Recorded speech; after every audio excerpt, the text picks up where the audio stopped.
Okay, it is the final day of betting on Royal Ascot. We had 3 losing days in a row. We had a winning day yesterday because of Ryan Moore. We laid him on the exchanges to have 2 or more winners. He got the winner in the first just to make things interesting. He then had 6 rides, 22 to 1, 10 to 3, 7 to 4, 18 to 1, 2 to 1, 14 to 1. We had to swerve all those winners.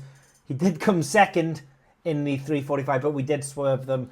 The multiples, pretty close. If the Ryan Moore bet was going to shave a few minutes off my life, and pulling the muscle at the bottom of my back doing deadlifts in CrossFit was going to shave a few more minutes off my life, then that Trixie at the beginning of yesterday, which was at Betfred, was D Flawless, Heaven's Gate and St. Arvans. Now, St. Arvans and Heaven's Gate both placed, meaning D Flawless, a place for that Trixie, because you need 2 or more in the Trixie for it to come in, was going to be £6,500.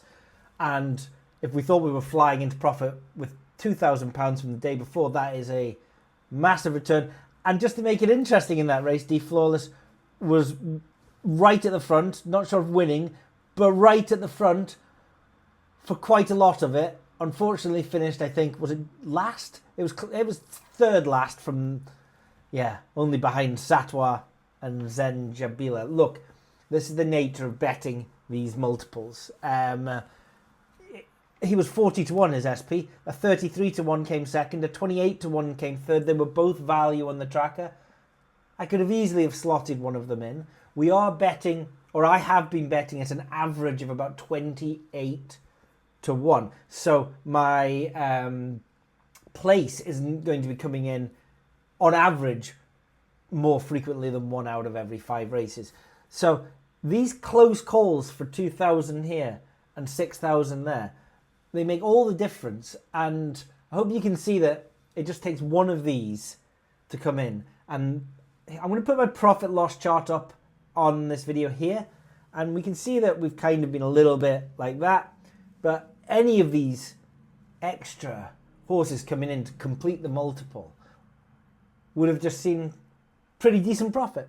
But I'm not going to hide away from the fact that I'm now very likely to make a loss on Royal Ascot. That was kind of always going to be the situation when using this kind of strategy of Trixies and Lucky 15s with horses at an average of 28 to 1.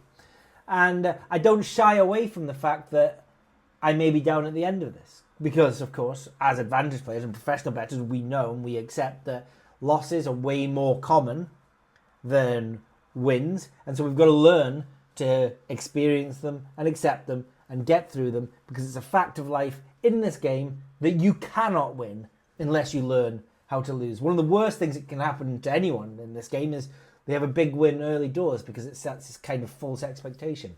So we've got full transparency. The spreadsheet is below. And whilst I'm not going to be continuing these videos every day, I may pick up this video and the profit loss of where it is at another festival, or maybe even another week where I know that I can get 4 or 5 videos up in the same week, and we'll just go again, and we'll make sure, that we're fully transparent, and we'll see if we can take this particular project into the green, into profit. You never know, it might even happen today.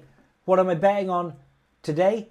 Well, I'm certainly, I need a little bit of a break after Spain versus France last night. Why did there have to be so much anytime and first goal scorer value in that 0-0 dull fest? So in the horses, final day of Royal Ascot, again, it's going to be William Hill shops, Betfred shops, and it's going to be exchange bets. I've got a couple on the exchange. In fact, let's start with the exchange.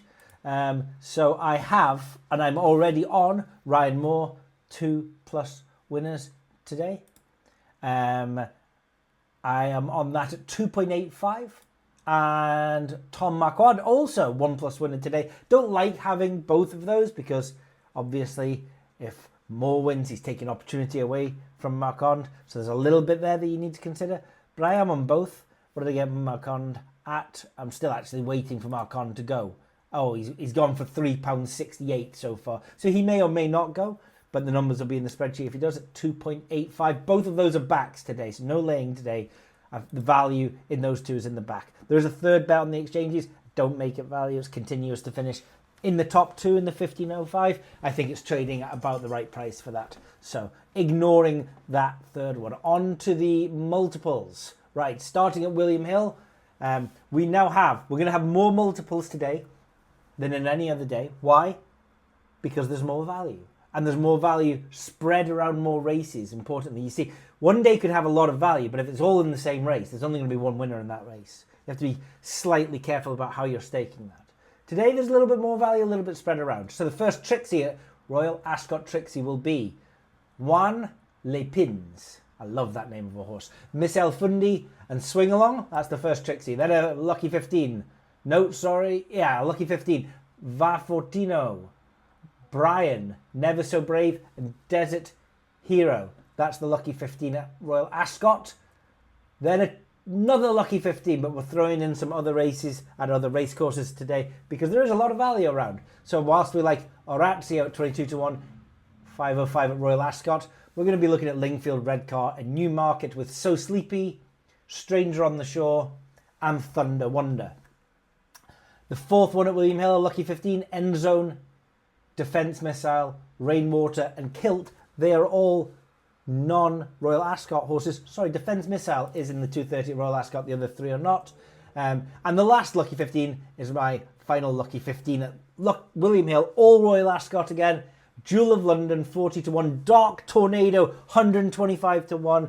4 places. That is value to finish in one of those 4 places. Probably won't win. Second, third, fourth. That's what we're looking for.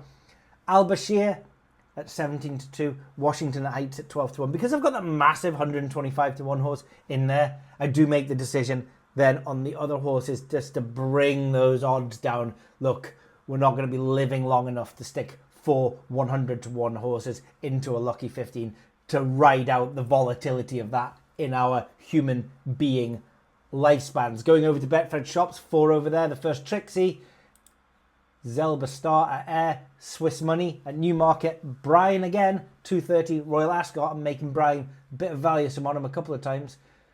Second Trixie is a 2 from Air, Jordan Electrics at 2.875, really short there, but good value for 3 places. And Langtoon Lad and Treasure from the 540 at Royal Ascot. The third one's going to be a lucky 15. We're doing Lady Lutson, Eminency, Swing Along, and Approval. Again, swing Along, the kind of horse is so good value. We're getting on him more than once. And finally, we'll finish with a non-Royal Ascot Trixie for Saturday horse racing. It will be Forge, Valley Lad, and Shoda and Hardman at the 330 at Redcar. That is all of the bets that I have done this week at Royal Ascot. Exchange bets and shop bets. So we will see how these get on. We'll post up the final profit and loss tally tomorrow. I expect we'll be down. We don't shy away from that. There's nothing wrong with any of the processes or systems just because we are. It's simply the variance and volatility of taking 5 days of horse racing and seeing if positive expectation bets can return a profit or not.